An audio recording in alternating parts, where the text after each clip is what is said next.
महाराष्ट्र सरकार आणि सरकारी अधिकाऱ्यांना लाज वाटली पाहिजे अशा कठोर शब्दात मुंबई उच्च न्यायालयानं राज्य सरकारला फटकारलेलं आहे। 2012 मध्ये नववर्षाच्या पार्टीत बाल सुधार गृहातील दिव्यांग आणि गतिमंद मुलींना नाचवणाऱ्या चिल्ड्रन्स ॲड सोसायटी आणि चाइल्ड वेलफेअर कमिटीच्या अधिकाऱ्यांवर अद्याप कोणतीही कारवाई का केली नाही असा सवाल उपस्थित करत उच्च न्यायालयानं तीव्र नाराजी व्यक्त केली।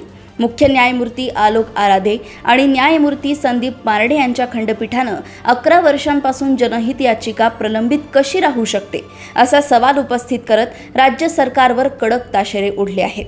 चिल्ड्रन्स ॲड सोसायटी ही NGO मानखुर्दमधलं बालसुधारगृह चालवत आहे। असे असले तरी ती जागा राज्य सरकारच्या मालकीची आहे। मात्र इथे होणाऱ्या गैरकृत्यांमुळेच अनेकदा हे रिमांड होम चर्चेत आलंय।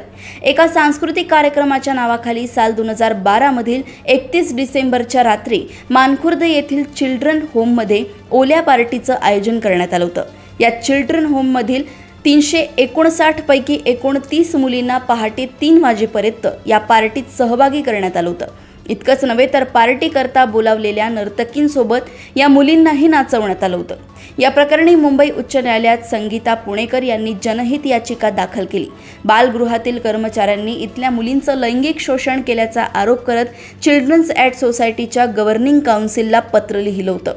त्यात चिल्ड्रन्स ॲड सोसायटी आणि चाइल्ड वेलफेअर कमिटीच्या अधिकाऱ्यांवर कारवाईची मागणी करण्यात आली होती। आजवर झालेल्या अनेक सुनावणींमधून या रिमांड होममध्ये मूलभूत सोयी सुविधा आणि एकंदरीत परिस्थिती बदलावी यासाठी उच्च न्यायालयानं वारंवार निर्देश दिले आहेत।